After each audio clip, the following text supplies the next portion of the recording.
Bad things happen to your body when you eat too many carbs. Unless they're keto pancakes with that monk fruit, what is that, monk fruit syrup? I've never actually seen anybody explode, but I'm not going to rule it out. Okay. So today we're going to talk about a ketogenic lifestyle. So this is not a diet. You guys can hear me, yeah? Okay. This is not a diet. Because when you hear diet, what do you think of diet? What do you think when you hear diet? You're restricted to eat. Yeah. Restricted to eat what you want. Right. You gotta weigh stuff. Right. What else? It's only certain foods that you can eat. Yeah. And then what happens when you're done with your diet? What do? You You go back to doing what you were doing. Yeah. And the same thing happens. You gain the weight back. Because it's not about going on a diet to lose weight. It's about changing your lifestyle. And maybe some people need to change their lifestyle slowly, and other people like to change their lifestyle quickly. So whatever works for you. I'm going to give you information today, teach you how your body works, so that you know what happens when you eat carbs, so that you know what happens when you eat fat, so that you understand how your body was designed to work. And then you'll know what you need, and you'll understand it, rather than just like, oh, this keto thing is just like really hot right now, and try that. You know, I don't even want to, it's not even about giving it a name. I don't even like calling it that. It's just, this is how your body wants, this is the kind of food that your body wants. And when you don't give your body what it needs, you could, the bunny's going to happen. That's what's going to happen to you. So, when we say lifestyle, it's not just about food either, right? It's not just about food. Because you can eat the best, I'm sure you know people who have eaten the best foods and still got cancer, still gained weight, still have autoimmune disease. Anybody know anybody like that? Yeah. Yeah? By the way, I'm Dr. Allie. I haven't met everybody here. Hi, okay. So everybody knows someone like that. Because it's not just one thing. There's never just one thing that you can do for your health. It's about the things that are essential. It's about having a healthy nervous system, which I'll talk about as a chiropractor. It's about putting good food in your body. It's about exercising properly, reducing toxins, having a good mental attitude, getting a lot of sleep, drinking a lot of water. You know, when you look at everything, you can look at everyone's different approach to health, and it all comes down to that. And that's what I'm researching everything and looking at, has anyone ever heard of biohacking? Some people. Even if you look at that, when it all breaks down to those basic essentials. And so I like to make things simple, because it really is simple. It's very simple. So it's mind, body, and spirit. It's not, right? It's not just body. So the basis of this type of lifestyle is eating a lot of fat. You want to eat a lot of fat, a lot of good fat, healthy fat, like avocados, like cooking with avocado oil. I'm going to talk about the food part later. Cooking with coconut oil, eating good quality grass-fed beef and pastured chicken and wild fish. Those are good quality fats for you. And your body wants to use fat for fuel. That's why you want to eat a lot of fat. And moderate protein and very low carbs. And you know, you can get all your carbs from salad, honestly. You don't need grains, you don't need rice, you don't need sugar. People always ask about that. How much sugar do I need? 0 is how much sugar you need. Sorry to break it to you, but you don't need any sugar for your body to function. If your brain needs glucose, it will make it from protein when it needs it. So you don't need to eat sugar. I know, I see sad faces. Sad face. Intermittent fasting, I'm going to talk about, so these are all the things I'm going to talk about today. I'm going to talk about intermittent fasting, which is really fantastic when you're doing this type of lifestyle. Because what happens is when you eat a lot of fat and when your body starts to burn ketones instead of sugar, you lose your appetite. Yes. And then you don't, right? And then you don't need to eat breakfast. And that's good, and we'll talk about that later. Drinking lots and lots and lots of good quality water. Extremely important. And electrolytes and salt is important on this diet as well, on this lifestyle. Like Himalayan salt, all those things. That gives you a lot of energy. And it's interesting. Oh, did you get my email? Okay, I'll tell you. I have all kinds of information for you. But you saw that? So food has a dopamine effect. Do you know what that does? You know what that means? You get a little high from it. Like, ooh, I feel good when you eat food. But so in your hypothalamus, you have the thirst center and the hunger center. And the hunger center is like, oh, I'm hungry. And the thirst center is like, oh, I'm thirsty. But we eat so much that the hunger center gets really, really big, and it pushes the thirst center, and you're like, I'm thirsty. And your body's like, and your brain's like, no, we're hungry. So you think you're hungry, but you're not, you're thirsty. And if you just drink water, you'd feel better. But water doesn't give you that like high, like food does. So you just want to eat more, right? And so increasing your dopamine, or like your happy hormone, helps you not want to eat more. Like that's why we eat for comfort, right? You eat for comfort because it makes you feel good. So we can learn other things to make you feel good, like exercise, instead of eating. And so most people are dehydrated. This is a big reason why most people are dehydrated, because you just don't think you're thirsty. And of course, being grateful. Like if you wake up every day in gratitude, happy for what you have, and grateful for your life and for what has been given and your blessings, then it's easier to make all the right decisions. You're not going to need as much comfort food to make you feel good, right? This is a really important part. This is a really important part of the lifestyle, is understanding that you have everything you need, and you have this body that was given to you. It's a gift, and take care of it. And I'm going to teach how to take care of it. But you take care of your body, and you feel better, and everything gets better. And reducing stress. That's part of it, is reducing stress. When you're under stress, you get that fight or flight, where your body's like, what, is there like something attacking us? Is there a bear? Is there a dog? And you're like, do you know that feeling? That fight or flight feeling? That releases a stress hormone. It makes you hungry. It makes you gain weight without eating anything. If you have a stressful job and you're like, you know that feeling, that fight or flight feeling? If you don't burn off those hormones, that cortisol, you can just look at the pancakes and gain weight. Literally, you actually can. So you want to be able to understand about your stress hormones and burning your stress hormones. All right.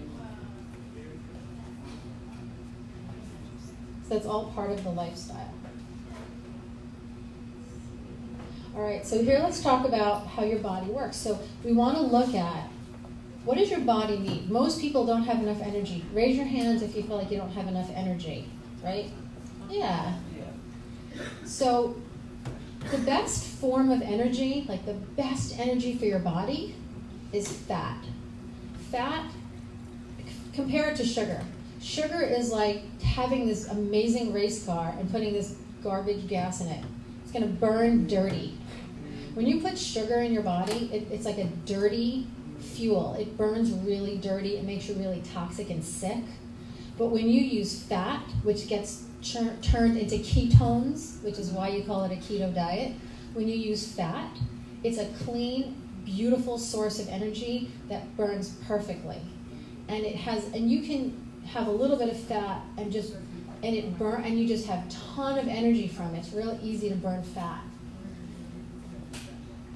And that's what your mitochondria like. Your mitochondria love ketones. And your brain has a lot of extra mitochondria in it. Do you know mitochondria are the part of your cell that produces energy? So when you have a really good functioning mitochondria and a lot of ketones, you just burn. You just burn your fat. If you're eating sugar or carbs or grains, your body is going to burn that. And it's not going to burn any ketones. So if you're eating sugar and exercising 5 hours a day, you're not going to burn any of your fat. It doesn't matter. You can exercise all day, and you're not going to burn any of your fat.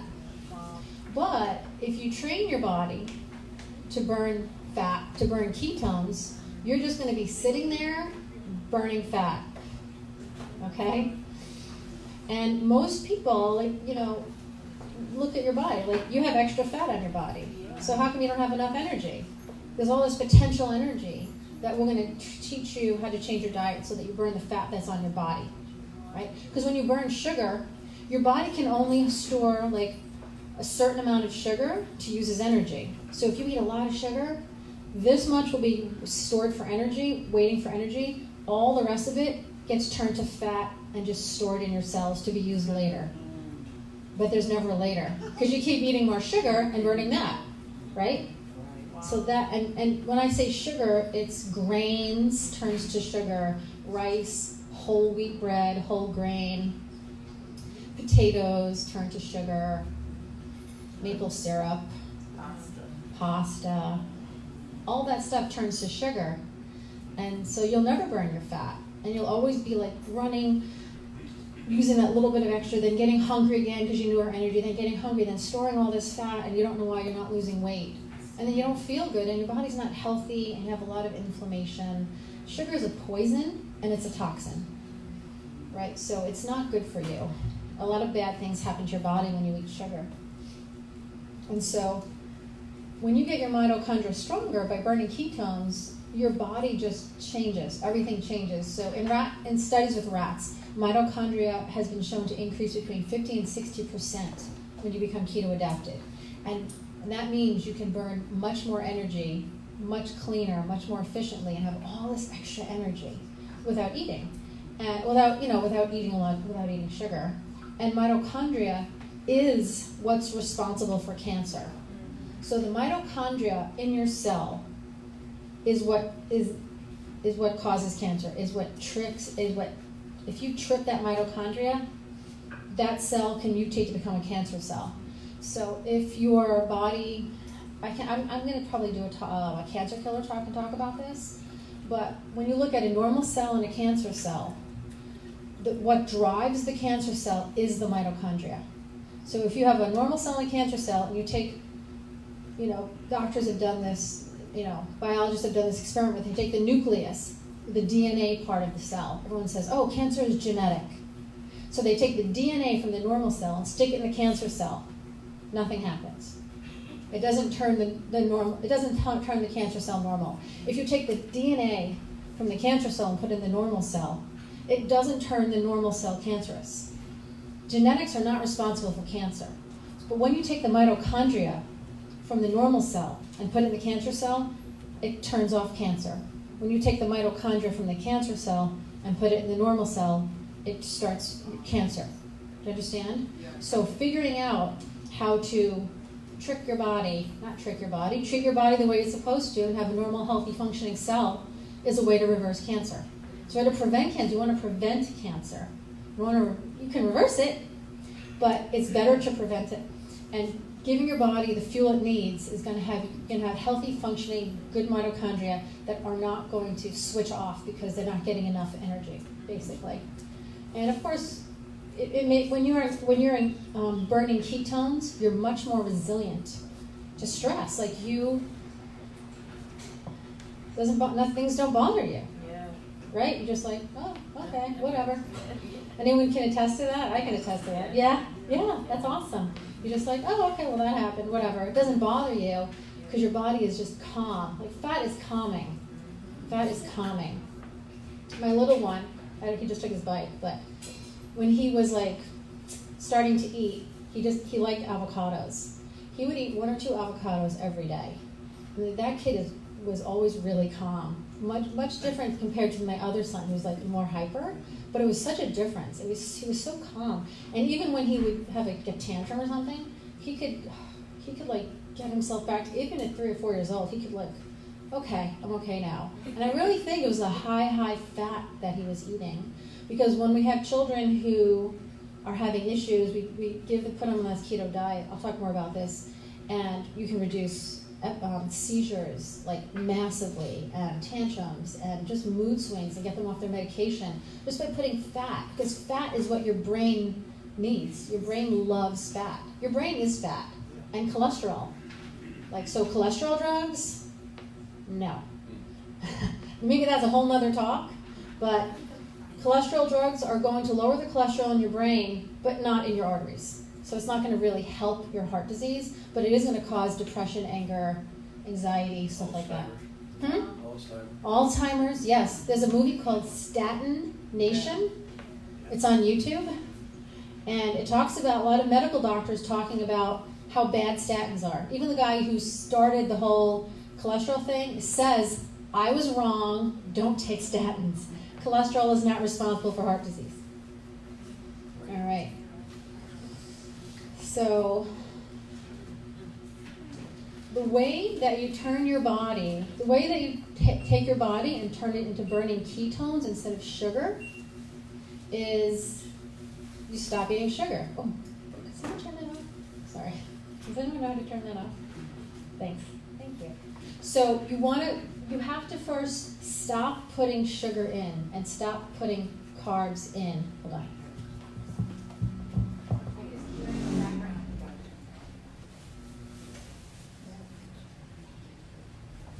So we stop putting sugar and carbs into the body, right, and reduce grains, and we start increasing our healthy fats. And then your body will start to burn fat instead of sugar. That's really what you need to do. So, again, some people like to do that quickly. I've had some patients on their first day coming with diabetes. I'm like, you need to start lowering your sugars and your grains, and then 3 days later they come back like, oh, I just stopped eating all of it, and so I'm done, right? And then you have other people who want to take it slowly. It doesn't matter, right?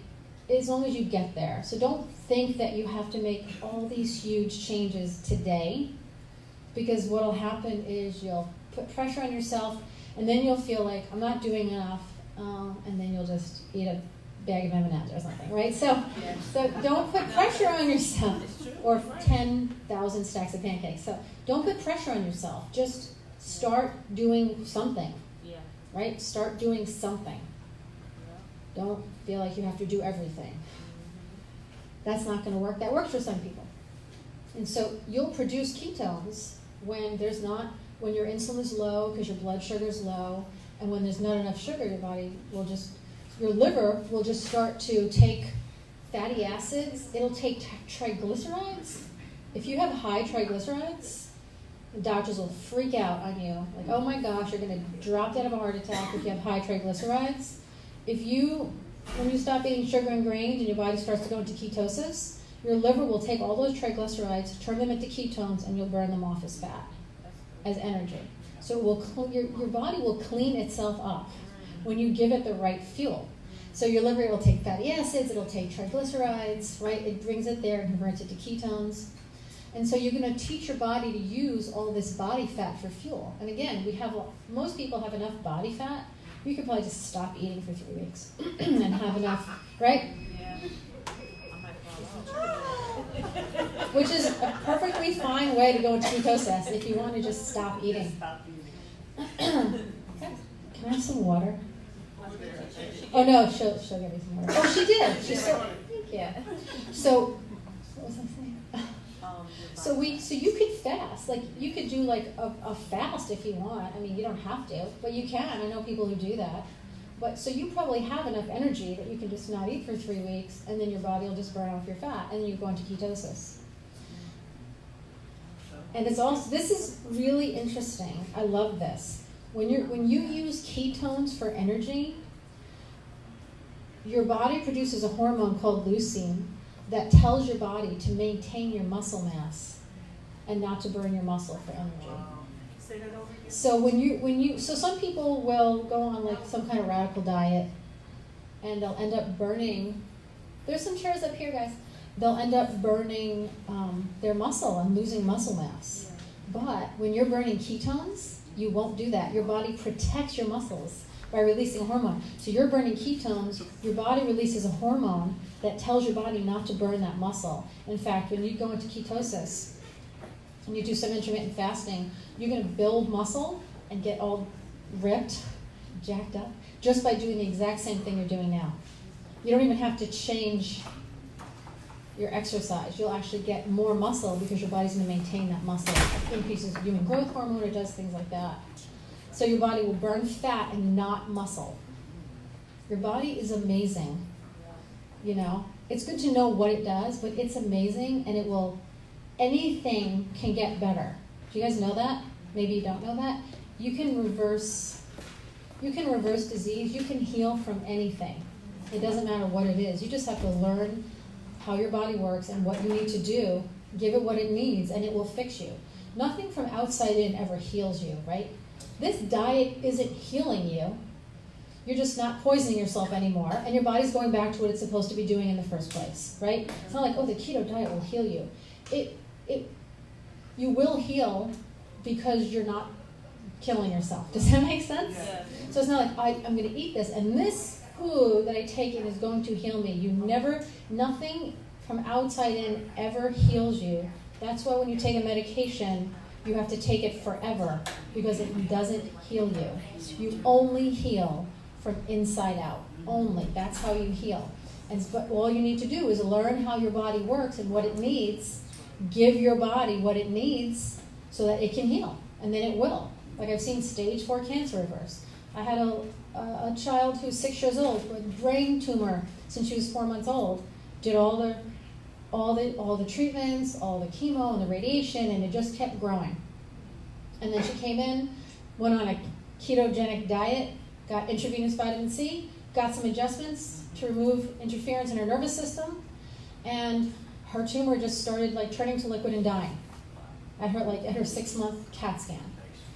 Because your body can heal from anything. They didn't know, right? They didn't know. So once they understood, then the doctor is now doing that for other patients, the cancer doctor. Because you don't know. So your body can heal from anything. Don't think that you can't get better, because you can. And don't ever having hope and understanding how your body works gives you hope, right?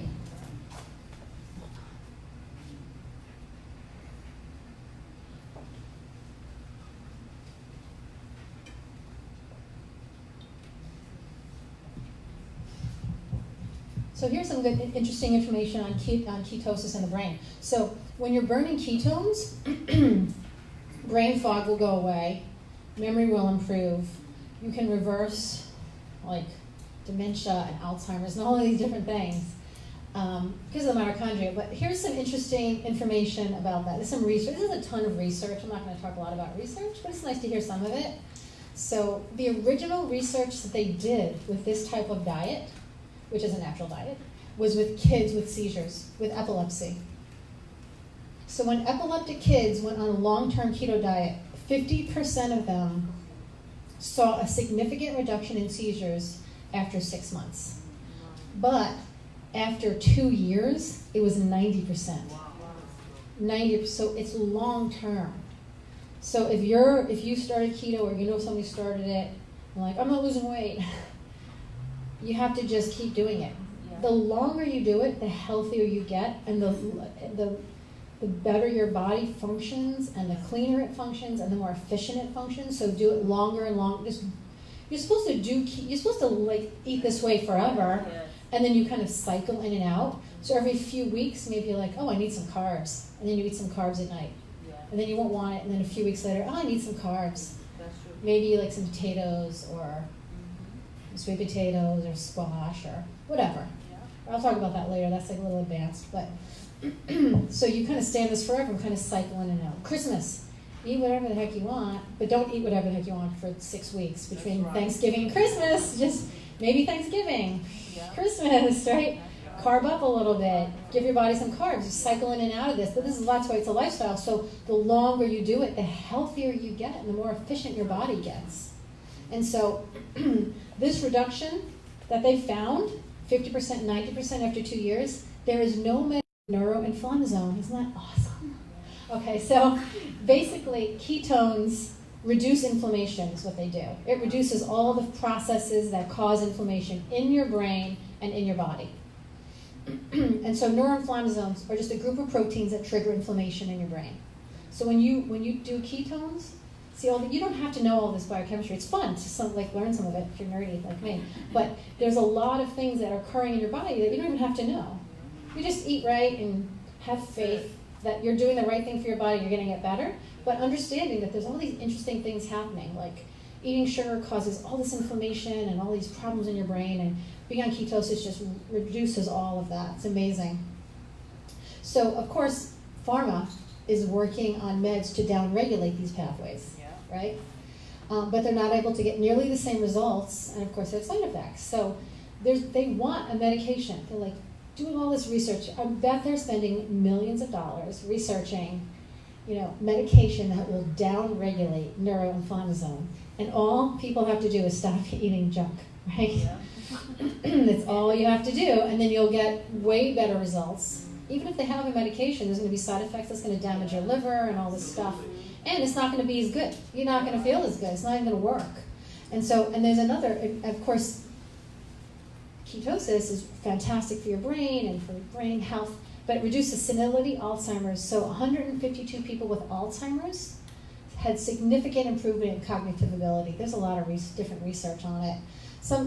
You can take exogenous ketones, that's what they did, because sometimes people who are older and they have Alzheimer's, they don't eat properly. So there's like powders. I'm not really fully into this because I don't want to tell people to take some powder to get them into ketosis. I want you to just eat properly. But there's some exogenous ketones, which gives your body ketones, so it just starts burning ketones. I'm not a big fan of doing that because a lot of that stuff is just processed anyway. And then you're going to rely on that. Like if you're some kind of super athlete and you're going to run an Ironman, we can talk about some exogenous ketones. But in general, I wouldn't do that. I would just slowly change your lifestyle because that's not going to help change your lifestyle anyway. You're just going to take this powder and but it's not going to change anything. You're not going to be changing, right? If you have to change, like if you feel like you need a lifestyle change, right? You have to change. Yeah. And maybe it's going to suck, right? And maybe it's a little painful, it's a little difficult, but then you grow. That's how you grow, by making changes. And if you don't go through that process, you're maybe not going to stick with it, right? So you have to go through whatever you have to go through to get where you want to go, right? And it's worth it. Everything you do is worth it. So if you're keto adapted, it's going to improve your cognition, ability to think sharply, improve your memory, and reduce the risk of all neurodegenerative states in your brain, right? And being keto adapted just means that your body and your cells are burning ketones instead of sugar. Maybe it takes a couple of weeks if you go on some kind of diet, like if you go on this change your lifestyle. It'll take 2 or 3 weeks maybe to start burning fat, but you'll feel it. Who's been in ketosis, and what does it feel? Do you remember what it felt like when you started? What did you notice? My body trying to adjust to it. Right. Sometimes I felt like I had like a flu. Yeah, I'm going to talk about the keto flu. But when you started burning ketones, did you feel different? I felt more energy. More energy. Good. Yeah, and sometimes what happens is you just lose your appetite. Yeah. You're like, oh, I'm not hungry. And your body loses, you'll lose your appetite because your body's doesn't need anything. Yeah. So it has all the fat it needs. It's like, oh, okay, I don't need to stimulate that hunger part of your brain because I have everything I need. So that's why it's easy to do that intermittent fasting, which I'll talk about. But I like to talk about this part. Did I use it? All right, a little bit more about mood, because this is really important in our culture right now, is that over 30% of people are on, hey guys, I don't know if this is working up here. You can check the phone. It's like something popped up on it. So it's good? Okay. Over 30% of people are on some kind of antidepressant or anti-anxiety medication. And it's getting worse and worse. It's getting to the point where the biggest population that's being prescribed psychotic medication like this are 2 to 5 year olds. Yeah. And so as our children are taking these medications, I mean, a third of people in our country are taking these medications. Things clearly aren't working out. There's a lot of ways to heal this, and there's a lot of ways around this, and one of the big ways is really just to eat better. So there's a huge problem, and so eating this way, again, it's going to heal your brain, but there's 2 neurotransmitters, the big ones in our brain. One of them is glutamate, which is excitatory. Think MSG, bad, right? MSG is bad. It's an excitatory, excites your brain, makes you a little nervous, can cause like migraines. And anyone had MSG reaction to MSG? Like eat Chinese food, right? So, and you can, if you look up MSG, if you just look up MSG tumors, you'll see Rats that are given MSG develop gigantic tumors all over their body. So it's really bad. Glutamate is, you want a good balance. And most people have too much glutamate. And so glutamate gets really out of control and will excite your brain tissue to death. So so that's going to cause dementia, it's going to cause anxiety, depression, it can cause all those things. And then you have, and that's why it can cause migraines and all tumors and all that stuff. Then you have GABA, which is gamma-aminobutyric acid, which calms your brain. Most people don't have enough of that. And so you could take a GABA supplement. So some people may need, if you have a lot of anxiety, if you're not sleeping, these neurotransmitters are probably out of balance, and you need to take some GABA. That's fine, and that's good to do. It's not something you take forever. You change your diet, you start eating healthier, taking care of your body, getting adjusted. I'll talk about that later. And then it'll balance your neurotransmitters. You just want to balance you just want to balance your body, put your body back to balance. And so this way of eating, this lifestyle, will balance your body, will balance your brain, will reduce anxiety and depression. You can take a little bit of GABA to push it forward a little bit. But keto balances all of that, and then you have this great homeostasis in your brain. So, people have all of these emotional issues, road rage, alcohol and drug abuse. The reason why you drink alcohol or people do drugs is it calms your brain. It has a dopamine effect, like cocaine has a dopamine effect. So does sugar on your brain.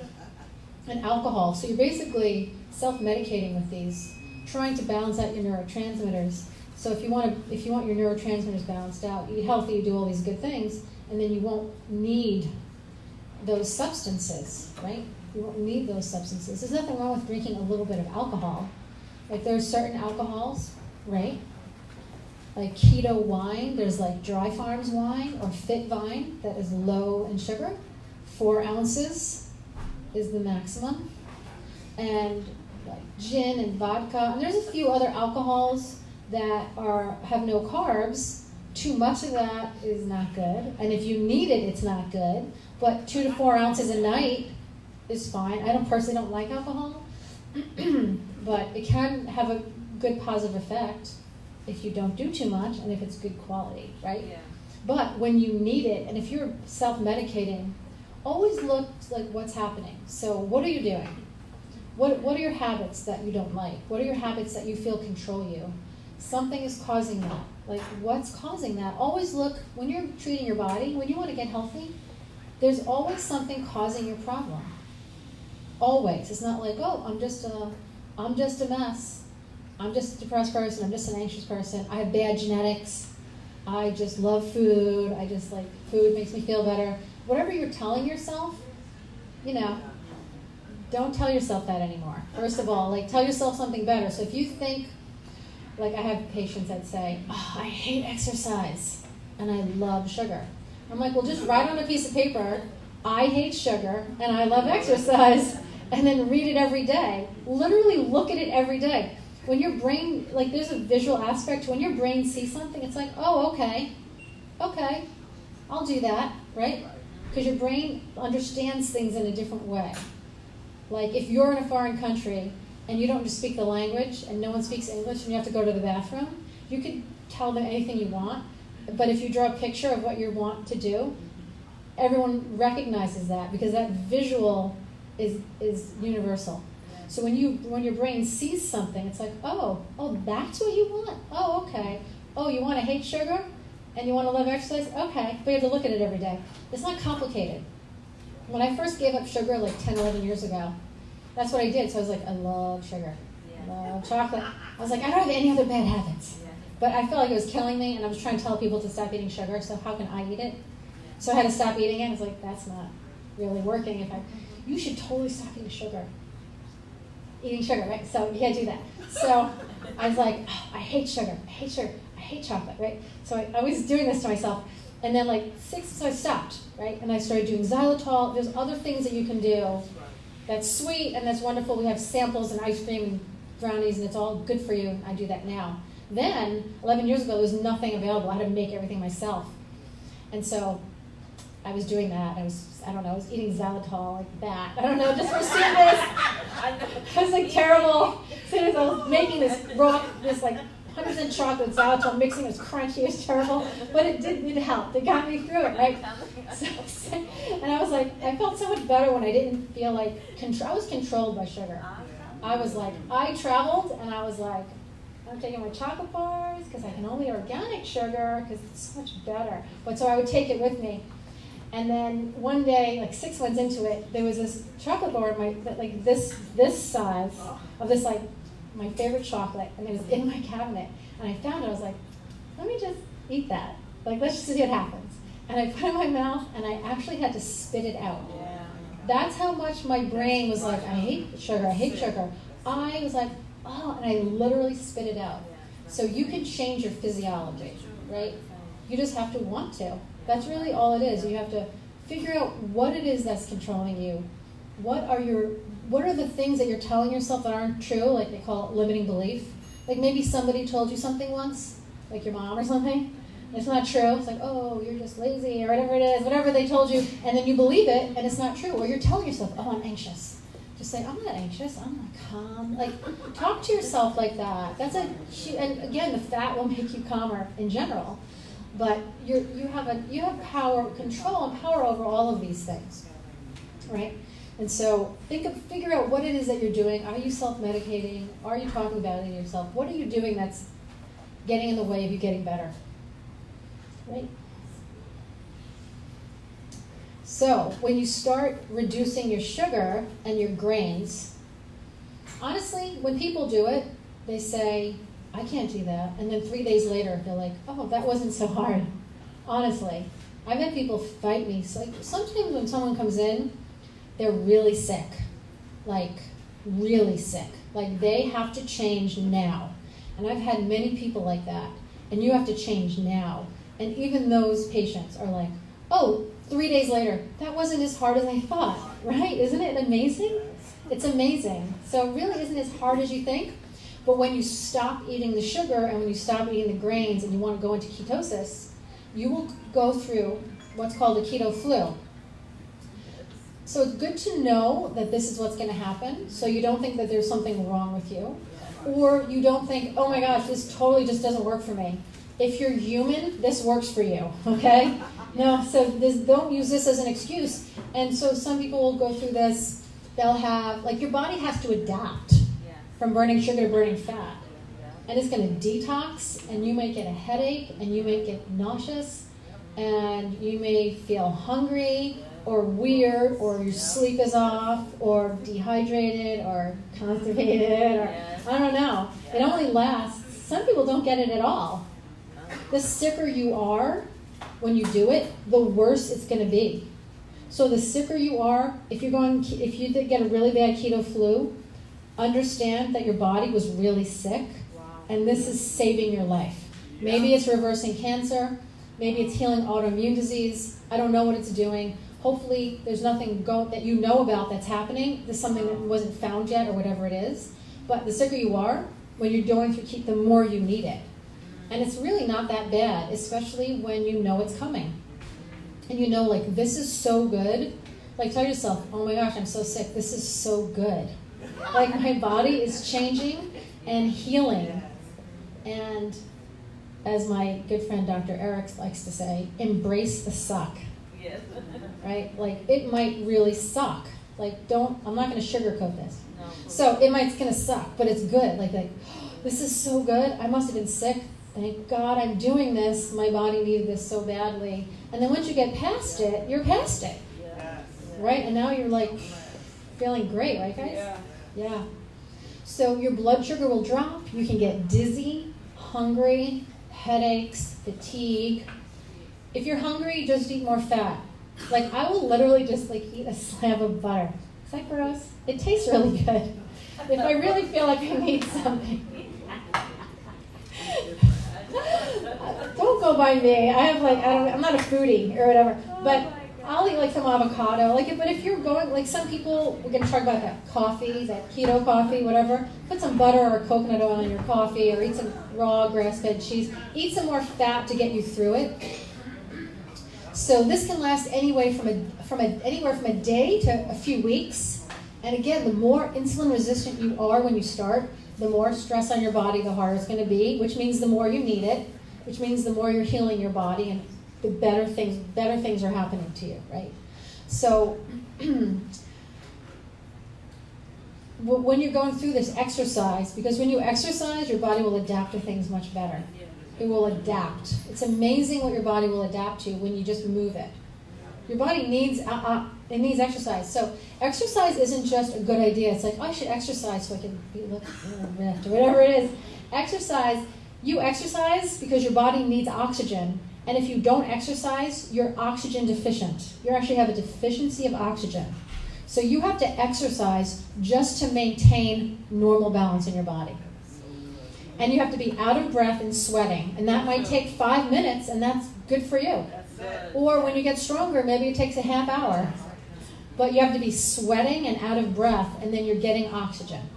Right? And so whatever, I don't care what you do. You can dance naked in your backyard, or you can do whatever you want to be sweating and out of breath. It doesn't matter. You don't have to do yoga. You don't have to run. You don't have to, just doesn't matter. Do whatever you want.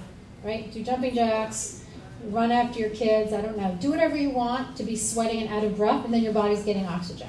So exercise is just, you have to exercise to be balanced. That's it. Hold on.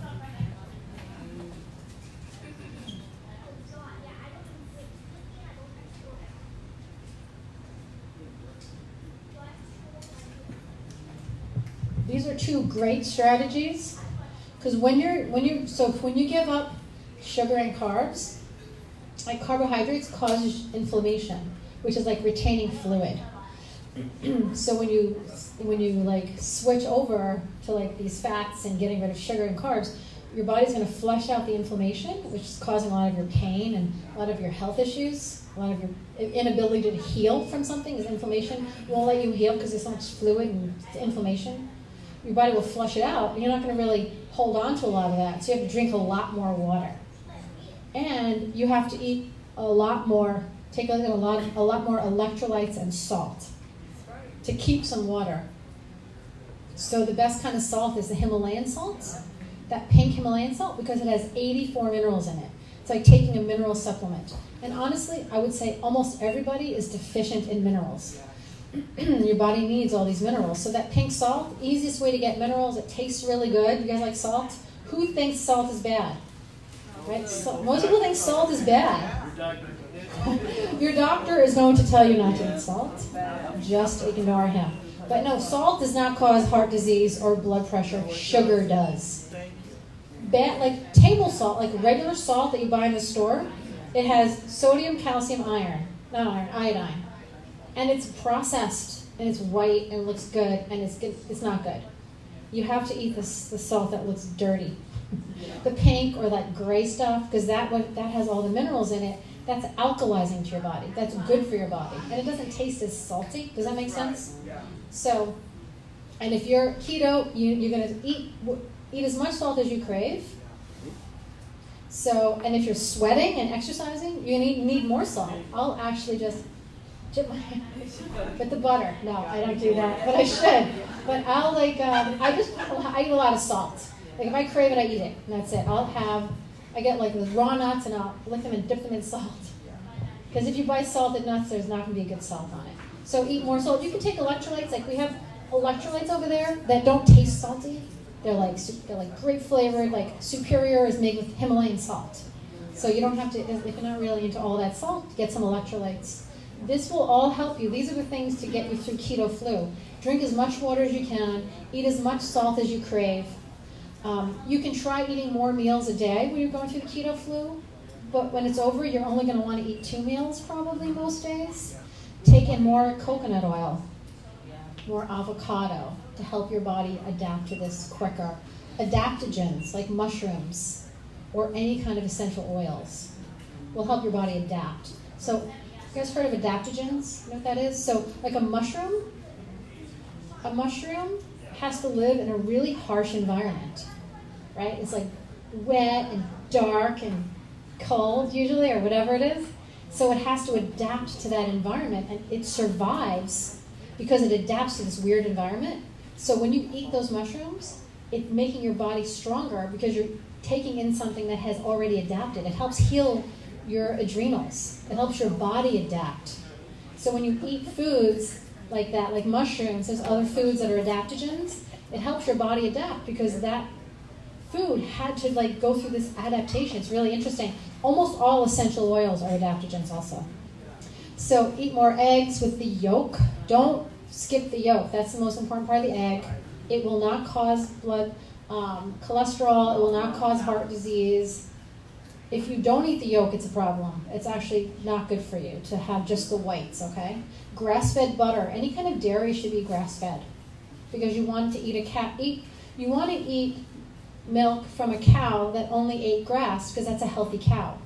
If a cow is walking around eating grass, it's a perfect food for you. The meat is the perfect food for you. The fat is the perfect ratio of everything, all the omegas. The dairy is perfect for you. But if you eat a cow that is like stuck inside in some factory farm being force-fed corn and soy and other dead cows and being injected with hormones and steroids and antibiotics, yes. Want to watch that? That's first. Then that cow is going to poison you, right? Because they're poisoning that cow.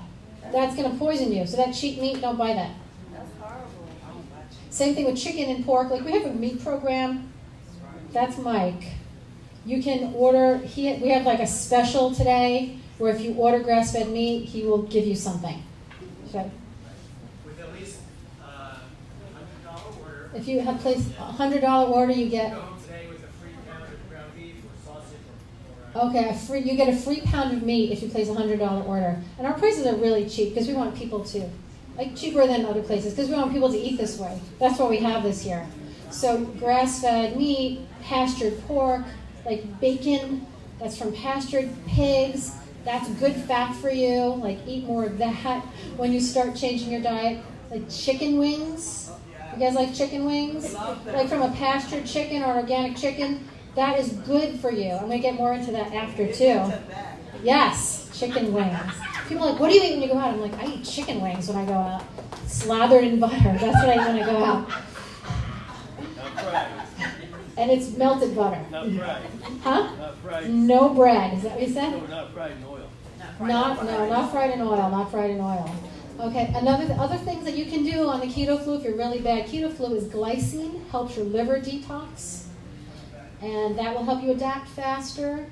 The liver is very effective in helping you detox faster, and the liver is very important getting you into ketosis. So if you feel like you're really sick with the keto flu, take some glycine. We have powdered glycine. And L-glutamine heals your gut. So there's a few supplements that you can take to get you through this. You guys can take pictures of that. And I'll answer questions after, too. Everyone got a picture of that? I sure did. All right. All right, look, food, everyone's favorite thing to talk about. The top 5 keto foods.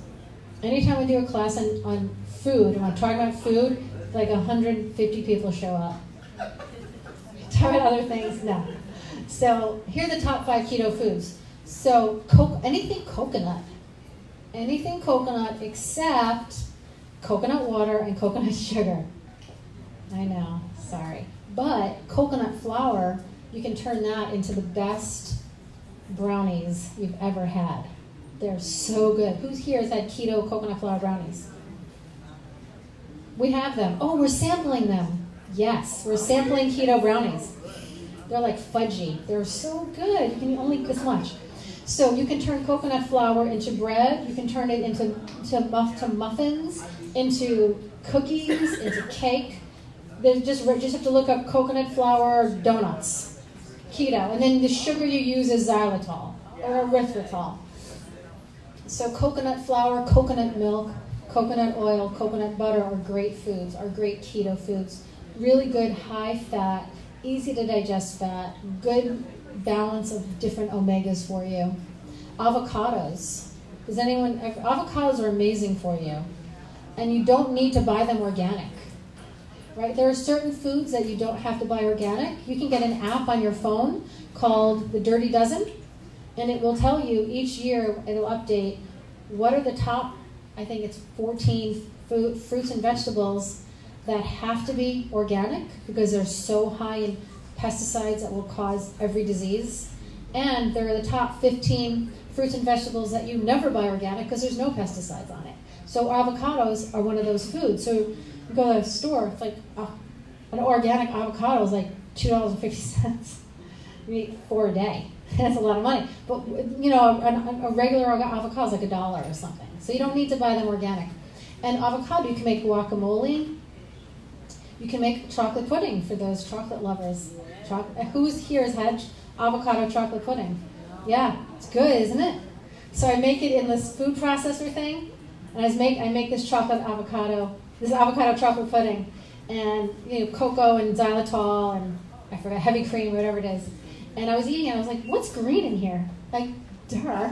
Like I forgot there was avocado in it. I'm like, what the heck is in here? Looking at it. I didn't process it enough. It was funny. I was like, oh, yeah, okay, that's avocado. Because I forgot that there was avocado. That's how good it is. So you can make all kinds of stuff. You can even make ice cream with avocado. You have one of those ice cream makers? You can use avocado as one of the bases of your ice cream. It's part of the base. It makes really creamy. And even putting avocado in a smoothie or like a milkshake with like avocado and coconut milk, coconut cream, xylitol, cocoa. It's like a really thick milkshake. It's really good. I have all the chocolate keto hacks in my brain, and I know all the recipes.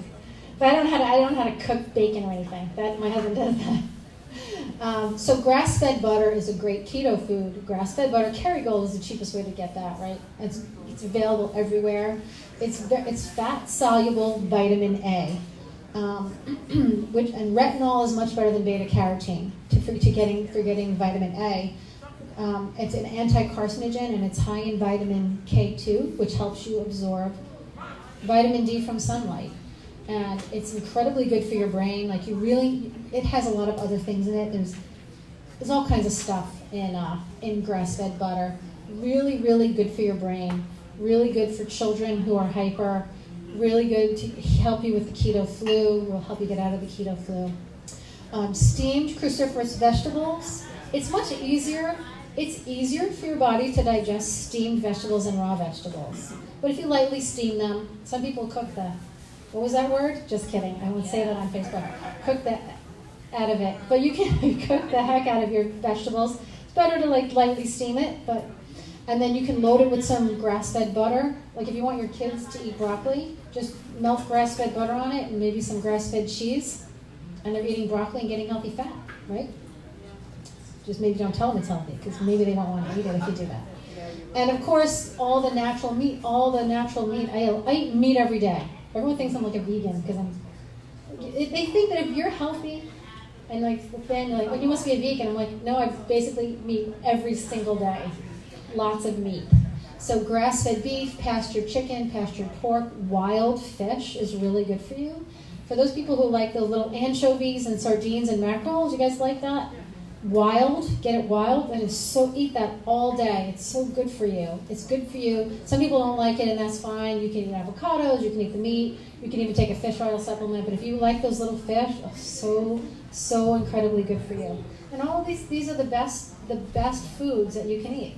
And salad, right? Salad. We also have like avocado mayonnaise, because mayonnaise is really good for you if it's made right.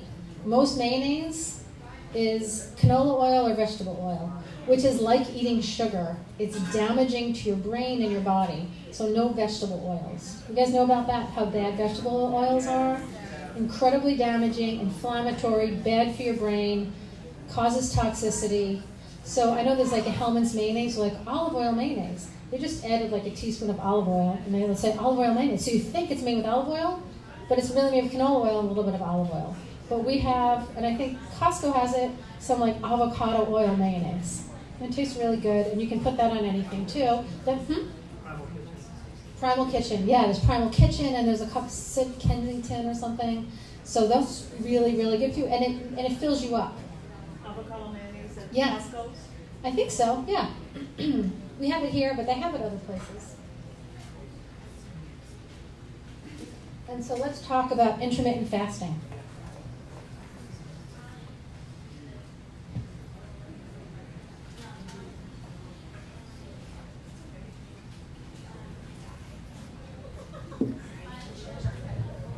drink a lot of water.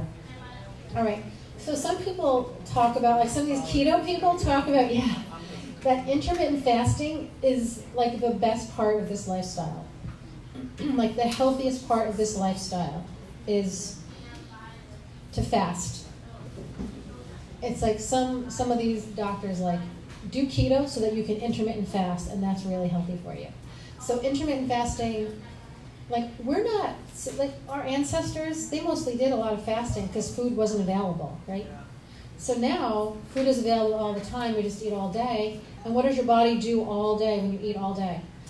You just digest your food. All you do all day is digest your food. So your body and your energy is spent digesting food all day.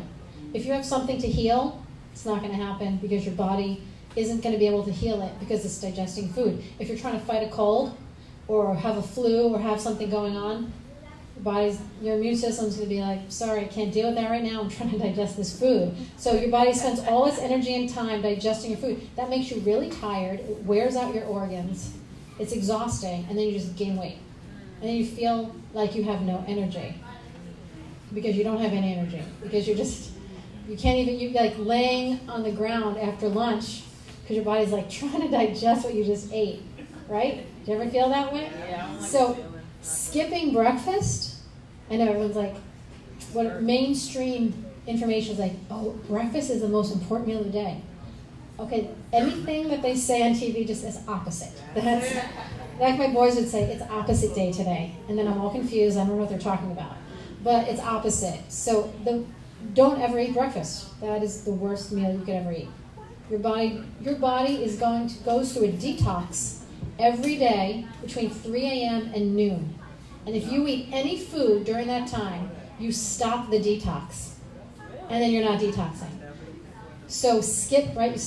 We had that conversation, like, don't eat breakfast? Like, what? I thought it was the most important meal of the day. Most people will say, oh my gosh, I hate eating breakfast, but I force myself to eat breakfast because everyone says it's important. Don't eat breakfast. If you're hungry, so when you first go on and try to switch to ketosis, maybe you're hungry in the morning. If you feel like you need something, do some fat or something. Like do the coffee. I think I might talk about this maybe. Yeah. I'm not sure if when I talk about this. Do the coffee with the butter or the coconut oil in it. It'll fill you up. But eventually you do want to stop doing that too.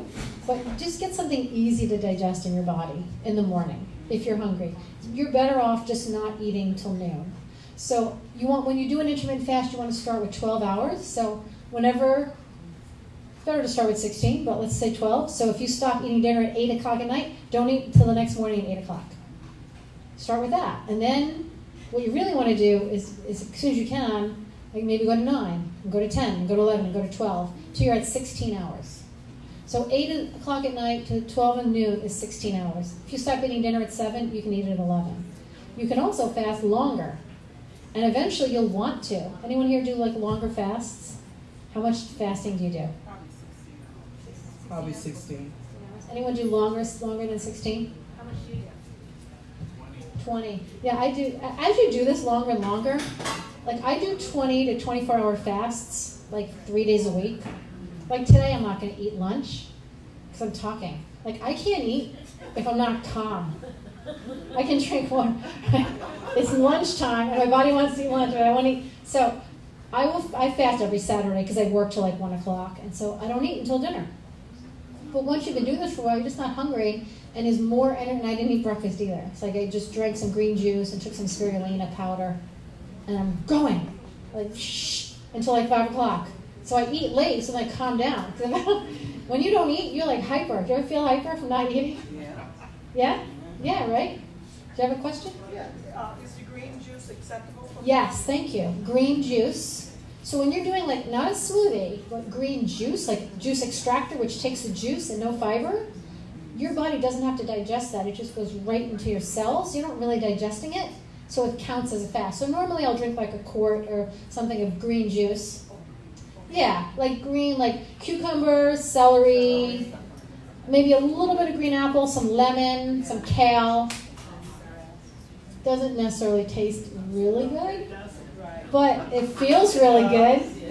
You get used to it. It's all in your approach. It's all in your attitude of like, the worse it tastes, the better you feel. Sorry.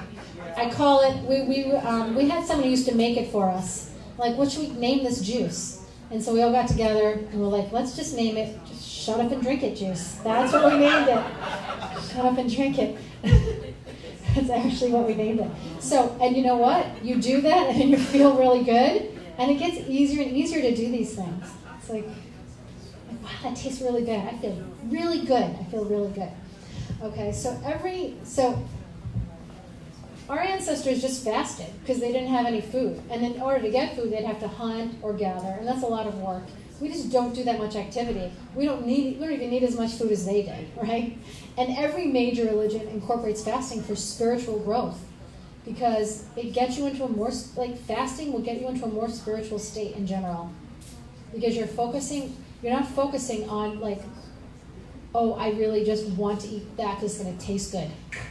Right? You're getting out of your own head. You're kind of changing your perspective of it's not all about what I want right now and I want it now and instant gratification. So that just helps you in general grow spiritually and become a more patient person, become happier. When you deny yourself, you get happier. Right? Isn't that true? When you have control over what you're putting in your body and your life, that's the best antidepressant. Discipline creates feelings of you feel really good. When you have discipline, you just feel better. I can do anything. And the more it's almost like a little addictive. You're I'm not eating for 24 hours. I'm going to go work out during that 24 hours, and you feel better and better and better, right? But discipline definitely leads to you discipline yourself in your life and you apply these principles, you're not going to need your antidepressants anymore. Your body's going to heal. So your body, okay. When you fast like that, you release human growth hormone. I think I might have it on the next slide. Yeah, but I have some numbers on the next slide. So when you fast, a friend of mine, Dr. Jockers, he has a good website, Dr. Jockers. He's into keto and all that stuff. And when he was in chiropractic school, he had all these digestive issues, and he was really sick, and he had all these problems, and he just started fasting because he just felt terrible even if he ate a salad. So he just drank a lot of water and fasting and doing everything else the same, and after a few months, people were what have you been doing? He's a small guy, you'll see a picture of him, he was all jacked up. What are you doing? He's I don't know, I'm just fasting, I don't know what I'm doing. And he started getting into learning about it, and he researched it. When you fast, your body produces more human growth hormone. So you can do the same exercise and it creates all this muscle because your body increases your human growth hormone. So fasting makes your body stronger. Yeah. Can you see how? Just kidding. They're in there. But it was interesting, how really muscular from fasting because it increases human growth hormone. It's really, really interesting. And again, it allows your digestive system to rest. So here, the 16-hour fast is a basic fast. You can have coffee. And if you're hungry and you're just starting to go through this, you can put coconut oil or butter in it, right? You can put water and you can drink water and electrolytes. So here's the deal with coffee. Coffee, if it's organic, no mold and all that stuff, the good's coffee.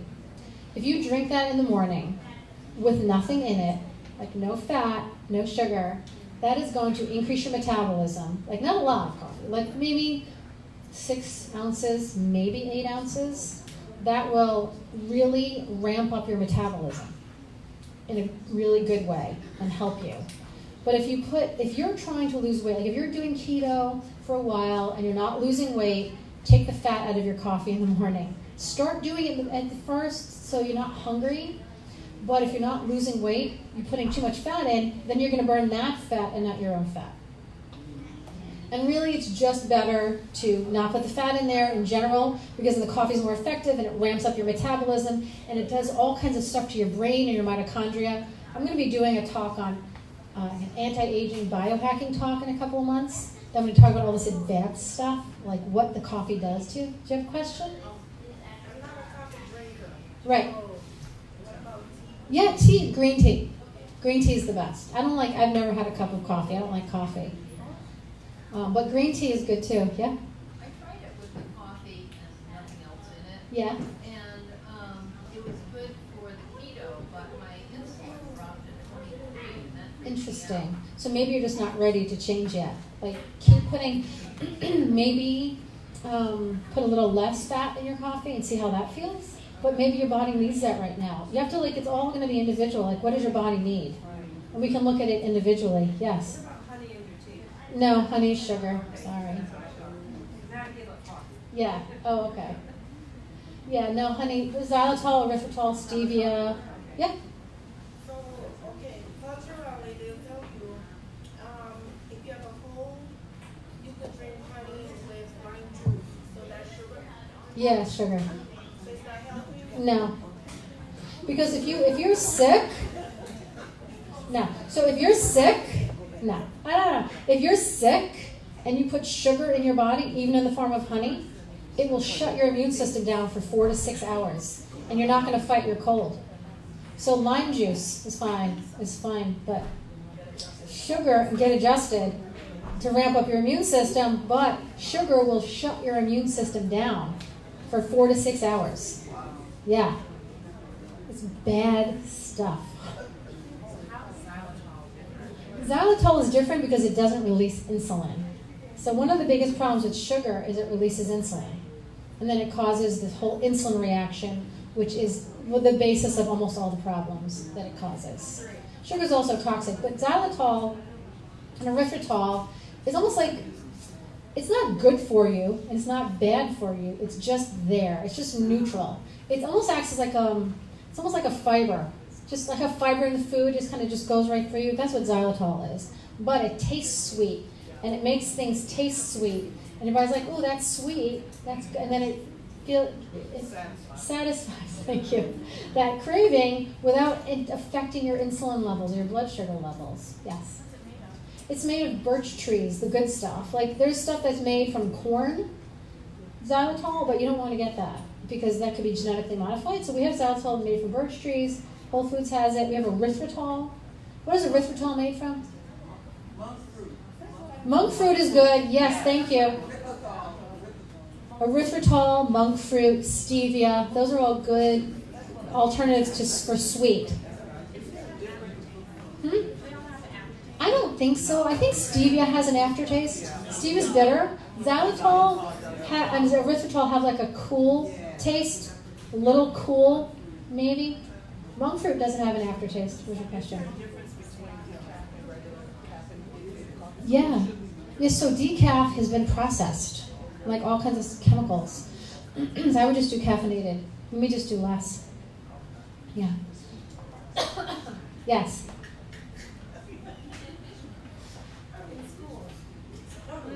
What do you say is organic cane sugar? Right, that's bad. Sorry. I know. It's just bad. There's nothing good about it. It's like whole wheat bread. 7-grain whole wheat bread turns to sugar. Organic cane sugar turns to sugar. I know I had a patient once came to my nutrition talk and she was eating one of these chocolates with marshmallow in it. And I was like, "What are you doing?" She's like, "It says it's organic." That's great marketing, but it's all bad, right? So brown sugar, cane sugar, organic cane sugar, all that sugar, it's all bad. While we're talking about sugar, Yeah. what is the stance that you take on fruits, like low glycemic fruits versus higher glycemic? Low glycemic fruits are fine. That's fine. I would not do high glycemic fruits, just sometimes. Yeah, I will. Like, do you advise a specific limit to them, or do you think it's hard to Okay. get something like that intuitively because Yes. it's sweet? Yes. Okay, so here's the thing with fruit. And we're going to talk about like with insulin and with cancer. So fruit will not, like sugar feeds cancer. Fruit sugar doesn't feed cancer, but fruit sugar causes inflammation, which feeds cancer. Okay? So just so you understand what fruit sugar doesn't feed cancer, but fruit sugar causes inflammation, which feeds cancer. So if there's cancer, if there's diabetes, if there's a chronic disease, I would do almost no fruit, maybe a handful of berries, maybe 1 green apple. I don't eat fruit on a regular basis at all. I eat no fruit. If my cheat is eating berries, right? But I let my kids eat fruit. I'll eat like 4 ounces or whatever, and it'll taste like candy. It's good. I love it. It's like it was my favorite food. But like grapefruits, low glycemic fruits, grapefruits, all berries, green apples are all very low glycemic. Lemon and lime, there's no sugar in that, right? You can tell when you eat that. There's no sugar in it, so you can eat that. But the best time, my son, right out there, just chews on lemons. I don't know. I have to deal with that. I did it when I was a kid. So, but in general with fruit, you want to eat fruit only on an empty stomach. Like first thing in the morning, don't eat fruit after.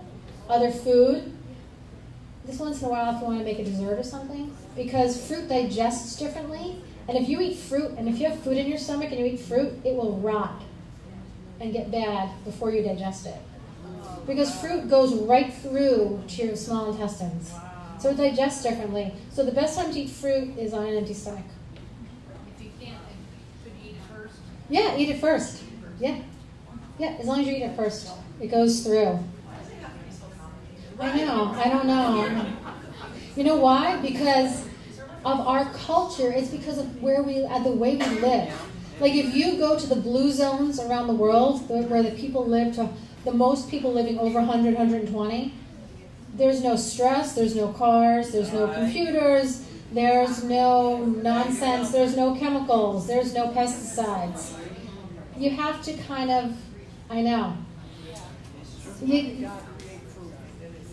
Right, you know what? God created fruit, but what we do to it is we crossbreed it. It's not genetically modified, but it's, you know what a grape is supposed to have? All just giant pits in it, like seeds, and it's a thick skin, and it's hard to chew, and it's not even sweet, but we turn that into like that green seedless grape, which is all sugar. We take the seeds out of the watermelon, now it's all sugar. So it's not the food that he created, it's what we did to it. We mess it up. He makes it perfect, and we just mess it up. That's what we do. Yeah, like bananas are really supposed to have these giant seeds in them. Like a real banana, but a banana, right. Yeah, so if you get like some kind of heirloom fruit, it's probably not going to taste like good for you, but that you can eat. What is your take on like tree nuts? Like what's the top? Tree nuts. Tree nuts are fantastic. So nuts should, at the bare minimum, they have to be raw. Because if you roast a nut, you're changing the fat inside of it, and it's making it inflammatory and bad for you. They're all good. Almonds, walnuts, Brazil nuts, all of seeds, sunflower seeds, sesame seeds, pumpkin seeds, they're all good. I eat tons of nuts every day. The best kind of nuts are sprouted. Yes. They're the best because nuts, even raw nuts, will have phytic acid. It's like beans. Like, you know when you make beans, you're supposed to soak them overnight before you cook them? The soaking soaks out, gets rid of the phytic acid, which is like an anti-nutrient like sugar. This is getting advanced. Sorry, is that okay? I don't want it to be too complicated. But so sprouted nuts are more expensive. You can soak them and dehydrate them, or just eat raw nuts. Just a little extra information, but I ate a lot of, I think nuts are fantastic with a lot of salt on them. Ezekiel bread is better because it's sprouted, but it's not good. So like, I know. But like kids can eat it. Like if you're transitioning from like, if you just eat carbs all day and bread, eat Ezekiel bread, that's better. That will help you transition off of bread. But it's not like, oh good, I can just eat Ezekiel bread and I'm fine. It's still a grain. Okay? But it's better. It's better. There's a lot of easy breads to make with the almond flour. Yeah. and stuff Yeah. That are keto-friendly. Definitely. There are. You can make, and we have some. I think we're sampling some of the breads and bagels, the keto breads and bagels. You could buy it. We have all this stuff here. You could make it, you know. Can I do coconut? Coconut. Yeah, coconut. Or he could probably do seeds. Can you do seeds? Yeah, you can't do sesame. Okay, but pumpkin and sunflower, you can get, pumpkin and sunflower. Yeah, that's hard. Can you do peanuts? Anaphylaxis. Okay, so sunflower seeds and pumpkin seeds. Sun butter, yeah. I think you can use flour like made from chickpeas, made from cassava. You do stuff like that. Coconut.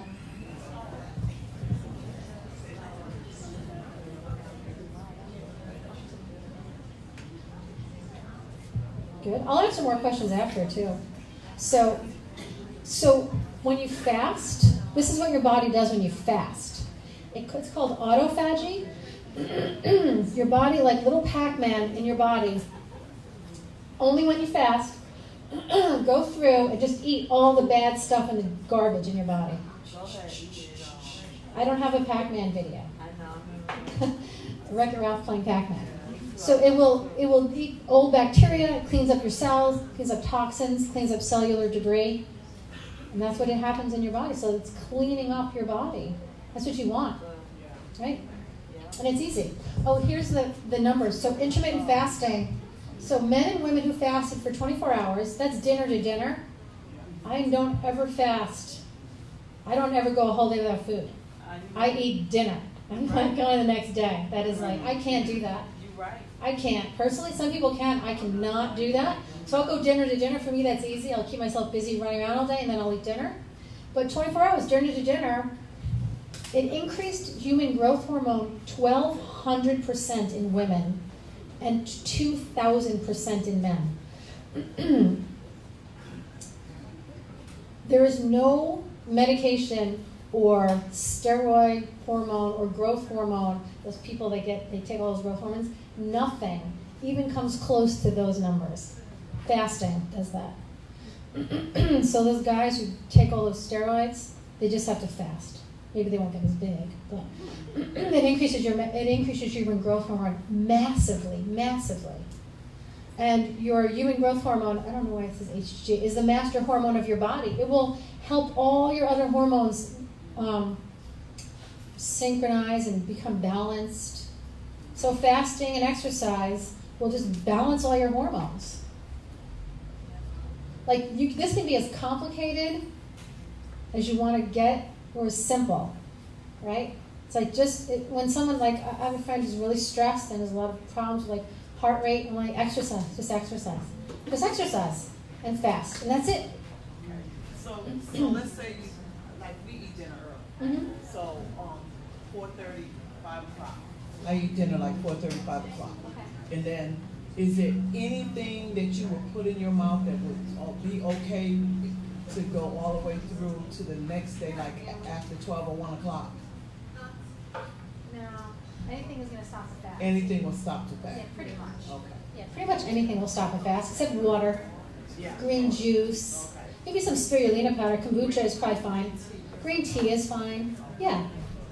Didn't hear that question. What was that? Green tea, she wanted to know what stops a fast. Like what you can eat during a fast that doesn't stop it. So green tea, coffee with nothing in it, green juice, stuff like that. Kombucha.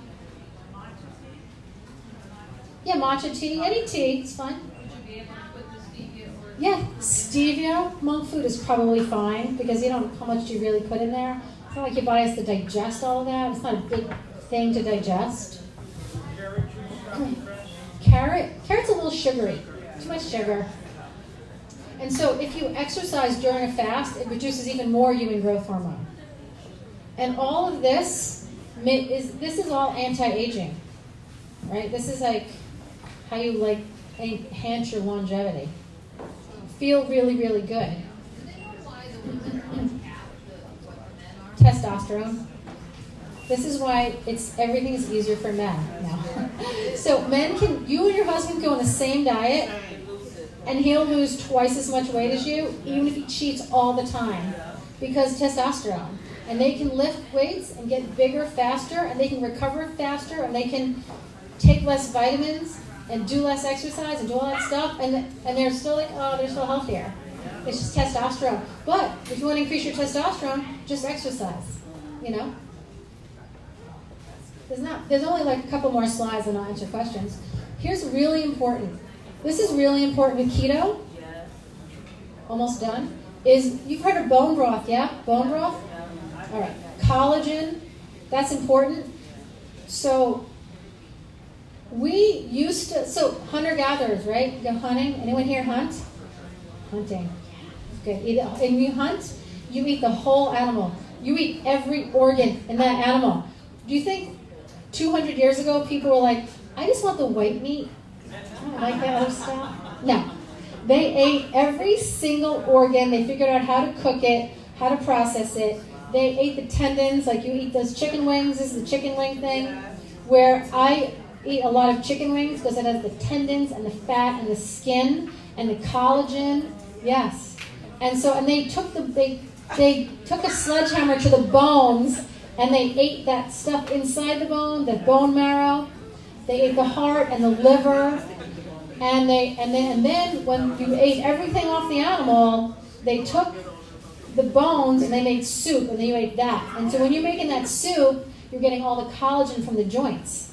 And so no one had to supplement with collagen or drink bone broth because we ate all the animal. Now we eat the white meat, and now everyone's deficient in everything. And now your joints are a mess, and you're full of inflammation. And it's like talking about all these athletes that have all these injuries.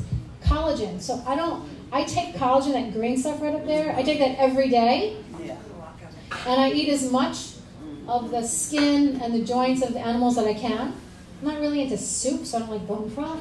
That's kind of why I drink that. You said skin? Huh? Chicken feet. Chicken feet. I just put that in water. I just drink it. Yeah, chicken. Someone has to say chicken feet. Skin. Always eat the skin of the animal, of this chicken. No, I know, you're told not to do everything that's good. There's a lot of good fat in it. It tastes good, right? You can buy bone broth, or you can make it. You can buy the bones and make it, and it depends on how much work you want to put into it. We have grass-fed bone broth, because you want the bone broth and the collagen to be from grass-fed cows or pastured chicken. Right? So you can make it, or you can just buy it. Make sure it's grass-fed. I don't know. I don't think it matters. Don't worry about the sodium. You know? Yes. Quick question. Yeah. Just to supplement like the intake of protein that I have, Uh-huh.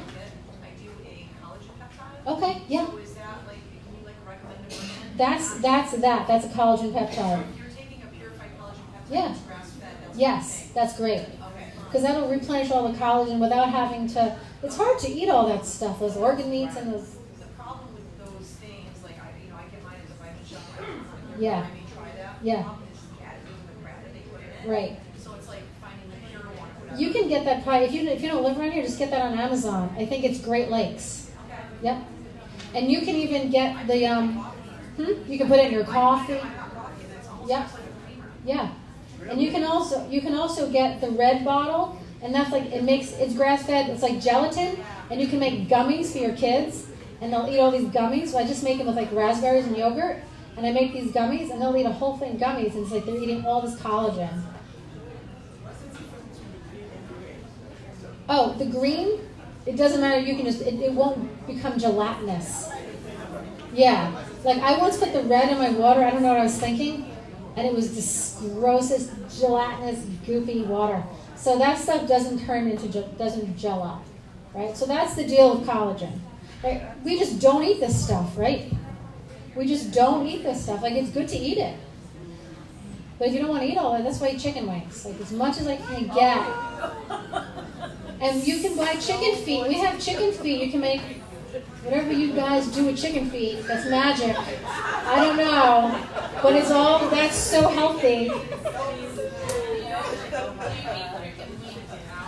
I'll eat chicken wings out. Sometimes you just don't know, and if you're just mostly eating good quality stuff, if once in a while you get bad oil, your body will balance it out with good oil. So if I go out and eat chicken wings, and it's like a bad oil, and then I put avocado with it, it just balances it right out. Or the next day you just eat at home, and then it balances out those fatty acids can just go in and out of balance all the time. So it's fine to eat bad meat once in a while. But if you eat it every day, that causes a chronic problem, right? But when I go out, that's what I eat. Oh, that's it. And questions now. people are talking about what we fry our chicken wings and stuff in. If I wanted to eat, I always use avocado oil, always, and the coconut flour and stuff. So that doesn't make the chicken wing a bad chicken wing. If you fry your chicken wings or whatever you're cooking in coconut flour, dipped in coconut flour and fry it in avocado or coconut oil, that's good for you. How do you cook the meat? You use the oven or grill? Or Grill with avocado, grill. You know, they say the grill is not good because Well- the chemical go from Well, don't burn it. Try not to burn it. Does that make sense? So we have, if you're not a patient, we're scheduling free consultations. If you make a consultation today, it's a free consultation. We have Joy giving out samples of a lot of keto foods that we carry. And we have Mike with the beard taking meat orders. Today, if you place a meat order of $100, you get free meat. All happening over there. And I'm answering questions over here. Yes? Dr. Allie, is there such a thing as a specific keto diet based on a person's body? Not really. You just kind of have to figure out what works for you. Like she was saying, if she doesn't have fat in the morning, her insulin gets too low. So she's not ready to reduce that. So you have to kind of go with what feels right. And everyone's different, you know? Yes.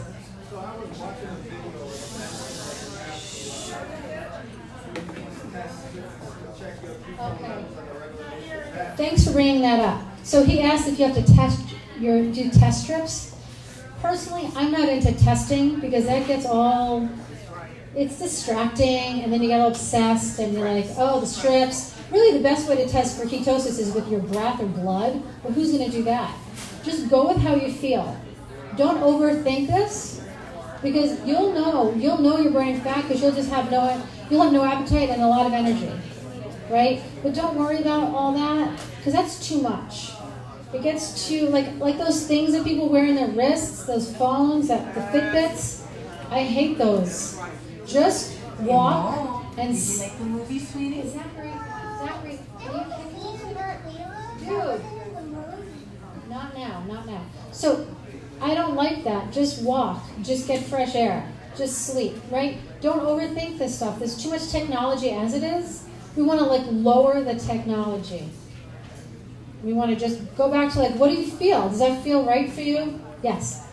I had so much energy that I couldn't sleep. Right. You probably need GABA. I bet you need GABA. We have GABA. We have it over here. I'll show it to you. Yeah. GABA is one of the neurotransmitters in your brain. The glutamate and the GABA. The glutamate is excitatory. The GABA is calming. So GABA or L-theanine will help you sleep. Yes. Okay, yes, some people have a big problem with dairy and some people don't. So if you can eat dairy, the dairy that you should eat is grass-fed dairy. Grass-fed, full fat. So no skim, nothing like that, full fat. But if some people have a problem with dairy, if they move to grass-fed, then they're fine because they really were allergic or had a reaction to the chemicals and the hormones and the steroids and the junk, and not the milk itself, but figure it out. I eat a lot of dairy, a lot. I ate a lot of grass-fed raw cheese. We have keto ice cream made with heavy cream and all that stuff, right? Did you like that flavor? So we have all of those things. So I personally eat a lot of dairy, but some people can't. If you can't, then just do coconut milk, coconut cream, almond milk. But try grass-fed before you get rid of dairy, because again, some people, and a lot of times someone gets adjusted, they start getting adjusted, strengthens their immune system, they're not allergic to dairy anymore. Huh? Still pasteurized? It's better raw. I will eat raw grass-fed cheese and raw grass-fed milk. Yes. Does the broth interrupt your intermittent fast? Some people say it does and some people say it doesn't. But if you're just starting, just drink it and then you can get more advanced later. Does that make sense? Yeah, and what vegetable juice without the fiber Okay. can I buy? You can't really buy it. You have to make it. Because once it's pasteurized, it's ruined. There's nothing good in it.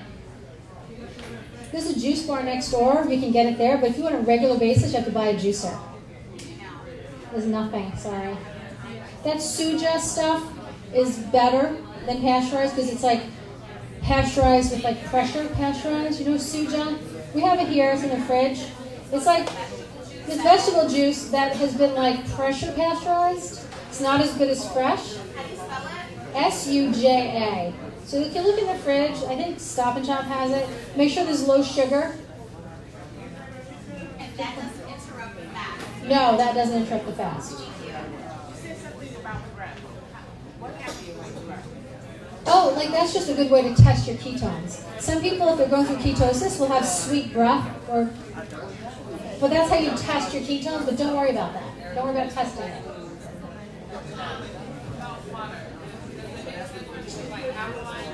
Never drink alkaline water. Thank you. Alkaline water is dangerous. It will mess up your digestive system. Do not drink alkaline water. Drink neutral water. You have it? Yeah, so this says 9.5. Don't drink this. But most of the time, honestly, most of the time, this will not even be 9.5 if you test it. Right, it says 9.5. It's not good. It's 5. You tested it. He tested it. Right? He tested it. That's not even going to be alkaline anyway. As long as it's like filtered. But your digestive system is acidic. If you put alkaline water in it, you will not be able to digest your food. Yes. Distilled water, as long as it's remineralized. If you just drink distilled water, it will pull the minerals out of your body. Hold on.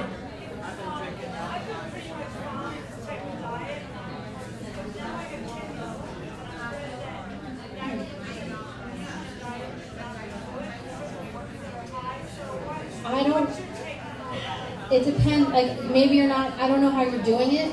I don't know if you're drinking enough water or what kind of meat you're eating. I have to that's like an individual thing. I don't know what you're doing that's causing that. So are they oxalates? Do you know? I don't know. That's not very common, but you're probably not drinking enough water or maybe not taking enough minerals. How much fat should you ingest per day? I don't even measure. You don't want to measure it because then you're just like most of your meal, like if you have a plate, most of it should be fat. And if you're hungry at night, then you didn't eat enough fat. Eat more fat. It's like 60%, not really, 65% of your food should be fat. Yeah. Is that a good measurement? Who had a question? Go ahead. Electrolyte water is great. That's fine. But not alkaline. Yeah. Electrolyte water is good because then you're getting minerals. Yeah. Coconut water is just high in sugar. So you can eat it, you can drink it sometimes. Question?